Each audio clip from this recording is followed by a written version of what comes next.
Assalamualaikum warahmatullahi wabarakatuh. Perkenalkan, nama saya Widya Febriana SPDMM, salah satu dosen manajemen operasional dengan home base bisnis digital di Fakultas Ekonomi dan Bisnis Universitas Bumi Gora. Pada video ini saya ingin menjelaskan teknik pengajaran saya, yaitu teknik penyajian atau presentasi dengan ceramah, diskusi, dokumentasi, simulasi, dan lain-lain dengan metode ceramah dan diskusi.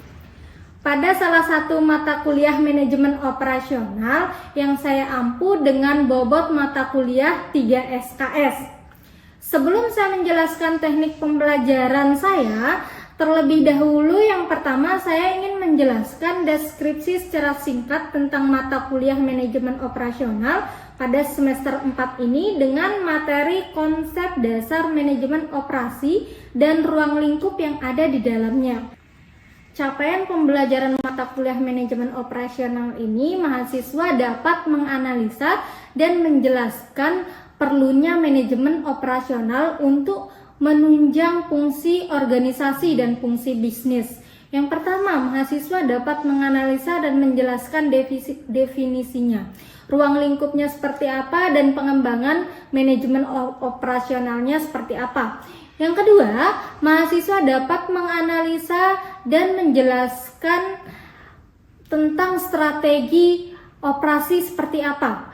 Yang ketiga, mahasiswa dapat menjelaskan dan melakukan untuk menganalisa dan kalkulasi peramalan untuk kemajuan perusahaan. Nah, buku referensi yang saya gunakan di sini Rusdiana 2014 manajemen operasi di penerbitnya CV Pustas Setia Bandung. Yang kedua, Fahmi Irham 2016 manajemen produksi dan operasi Alpha Beta Bandung. Yang ketiga, Zairider dan Barry Raider manajemen operasi, manajemen keberlangsungan dan rantai pasokan edisi 11 penerbitnya Salemba M4 version 2015. Yang selanjutnya T. Hadi Handoko tahun 1995 dengan judul Dasar-dasar Manajemen Produksi dan Operasi edisi 1 Yogyakarta, badan penerbitnya FE Universitas Gadjah Mada.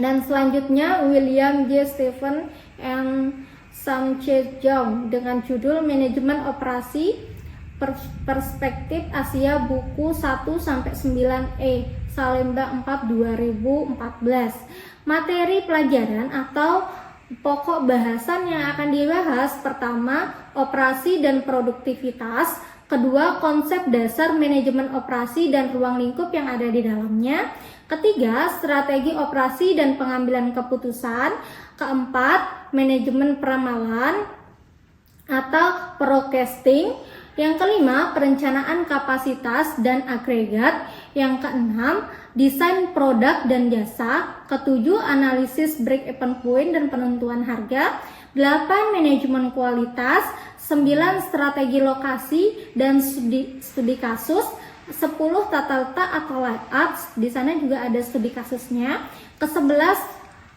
sumber daya manusia, desain pekerjaan dan pengukuran kinerja dalam manajemen operasi; yang ke-12, sistem informasi manajemen dan manajemen operasi; 13, manajemen persediaan atau inventory management. Dalam mata kuliah ini, pertemuan pertama saya ingin menjelaskan kontrak kuliah dan komponen penilaian yang akan dilaksanakan 16 kali pertemuan, diantaranya UTS dan UAS dengan bobot penilaiannya sebagai berikut. Yang pertama, kehadirannya 15%, tugas dan presentasi 30%, UTS-nya 25%, UAS-nya 30%. Berikut saya tayangkan cuplikan mata kuliah manajemen operasional.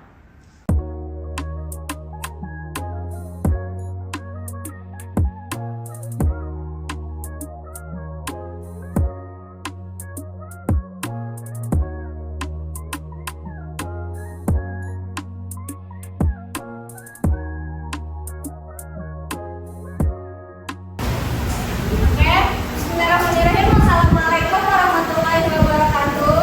Waalaikumsalam warahmatullahi wabarakatuh.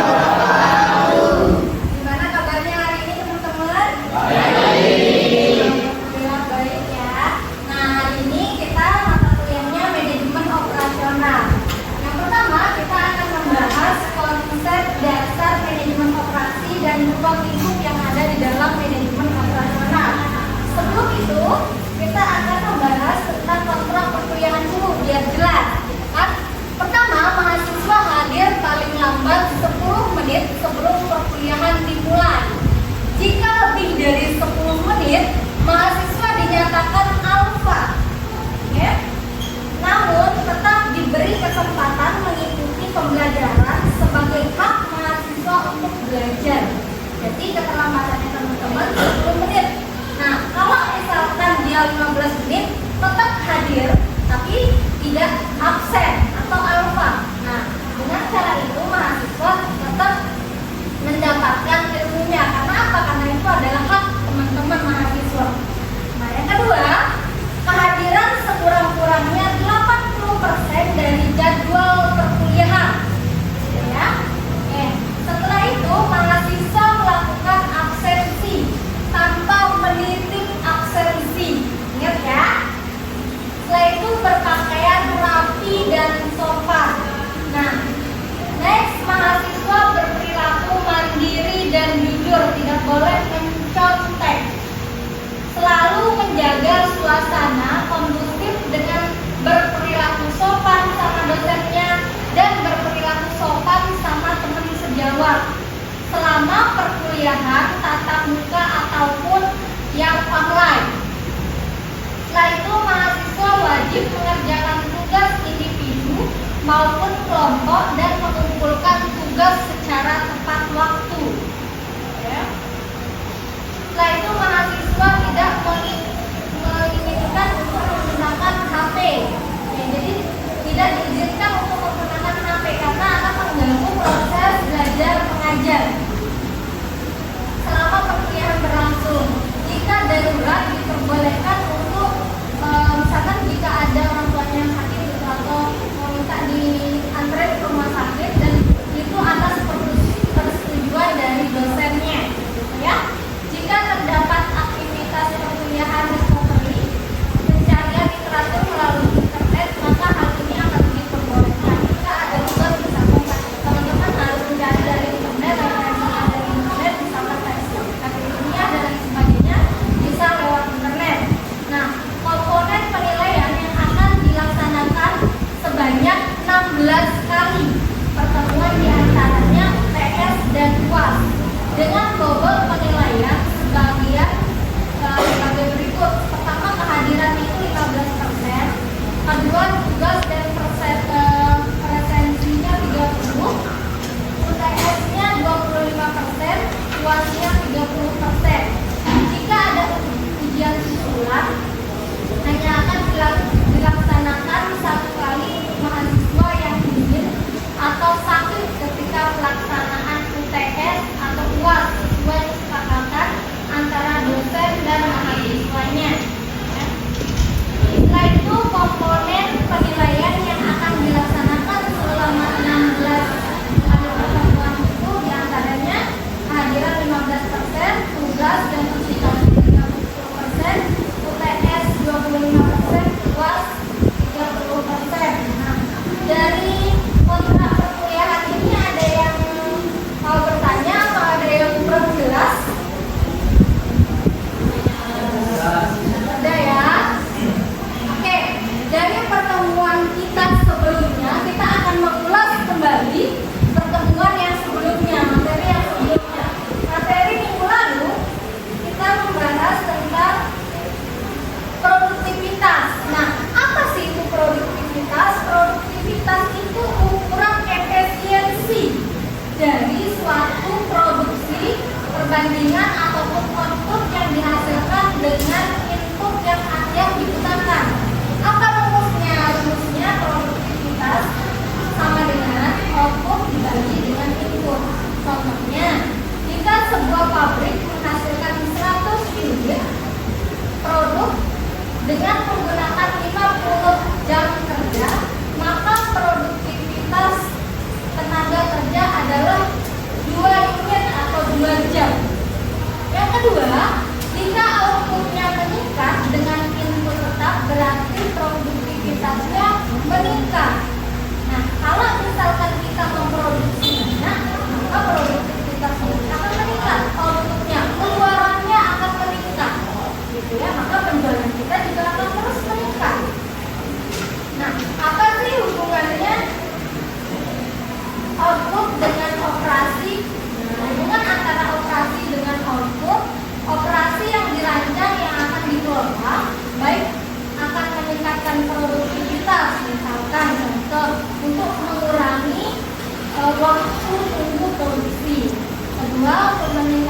kualitas produk. Yang ketiga, untuk mengoptimalkan penggunaan mesin dan tenaga kerja. Yang terakhir, untuk mengurangi pemborosan bahan baku.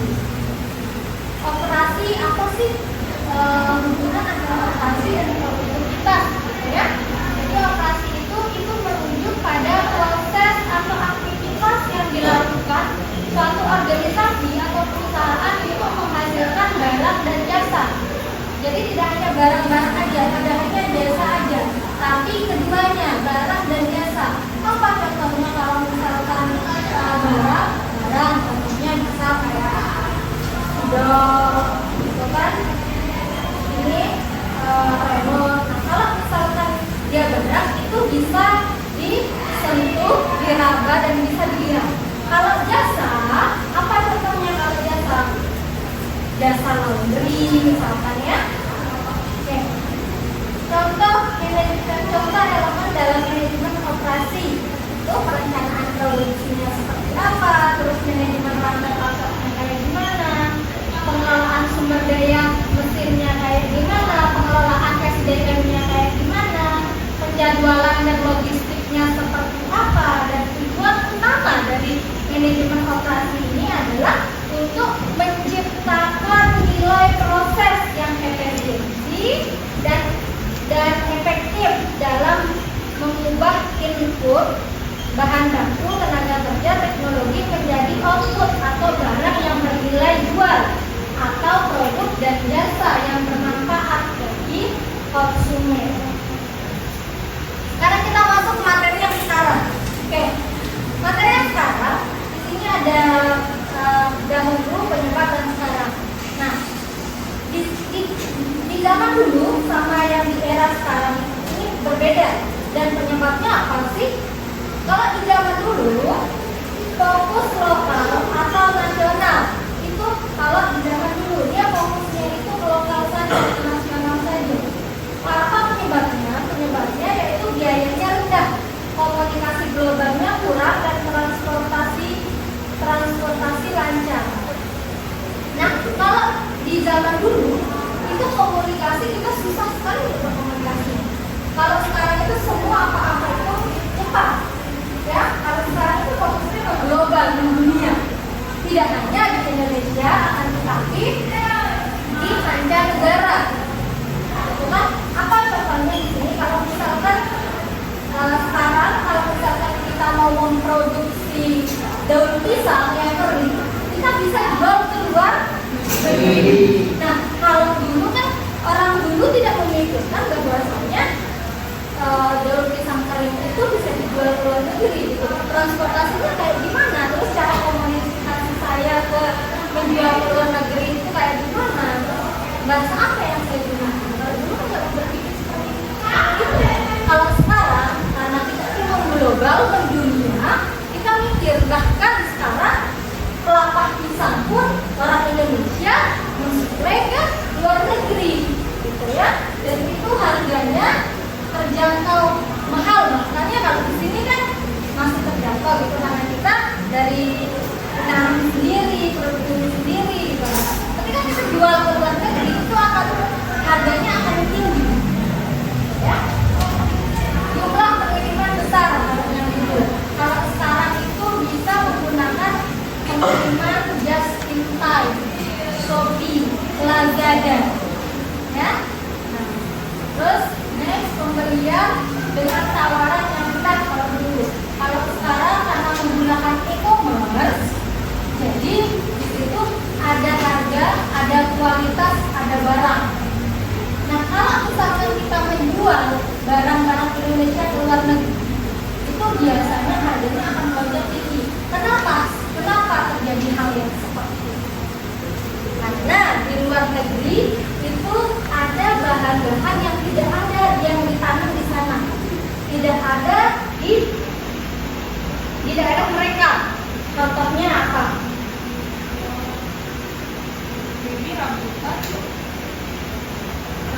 Rambutan contohnya. Kalau durian. Nah, kalau di sini di Indonesia karena kita adalah daerah tropis, jadi kan kita subur tanahnya. Ada di beberapa negara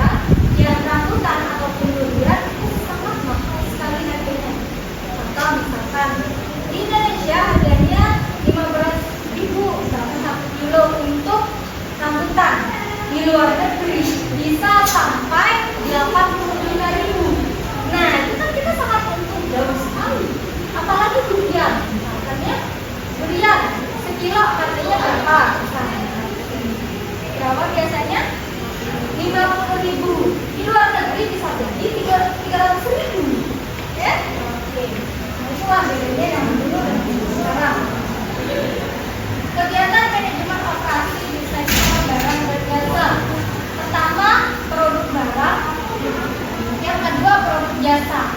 Jadi, kalau produk barang itu pertanian, perkebunan, perikanan, dan berbagai pabrik pembuatan produk barang, pertambangan, industri, maupun yang berat ataupun ringan, dan konsultasi otomotif dan perumahan. Kalau yang jasa itu pendidikan, hukum, kesehatan, dan lain-lain.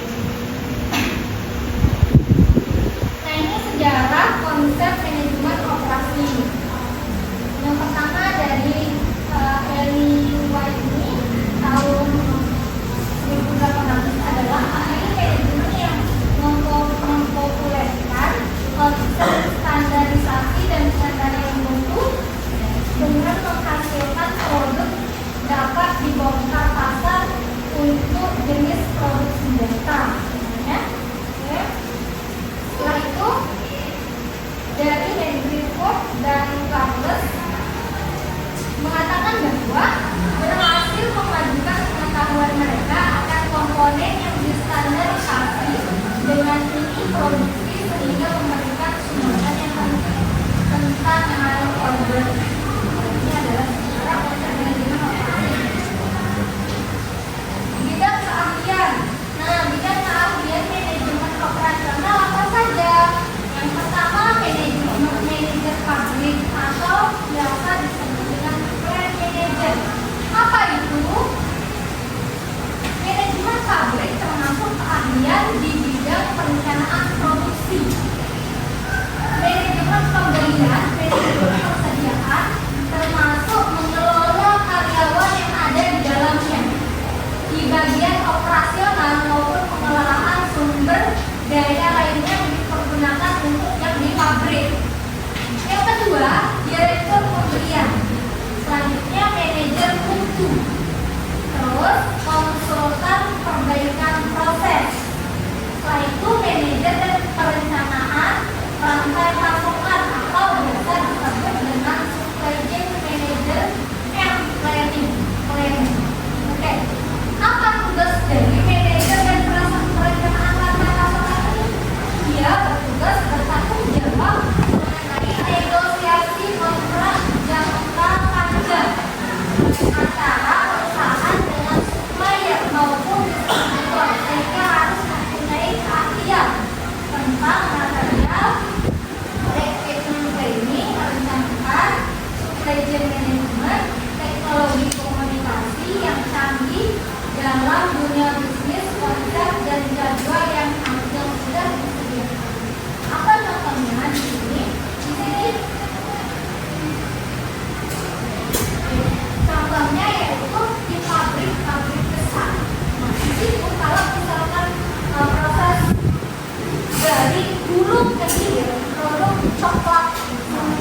Nah, di situ dia menggunakan mesin-mesin. Siapa yang menggerakkan mesin tersebut? Ada manajer perencanaan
Dengan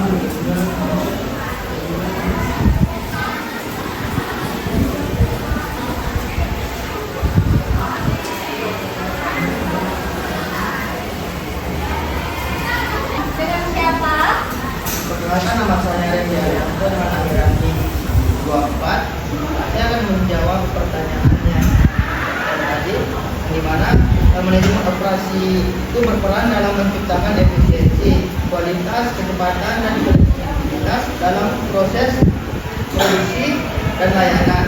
Keunggulan ini dapat menjadi diferensiasi perusahaan di pasar seperti kecepatan pengiriman, misalnya Amazon, kualitas produk tinggi, contohnya itu perusahaan Toyota, atau biaya produksi rendah, misalnya Walmart, perusahaan Walmart, yang semuanya memperkuat daya saing perusahaan. Benar ya?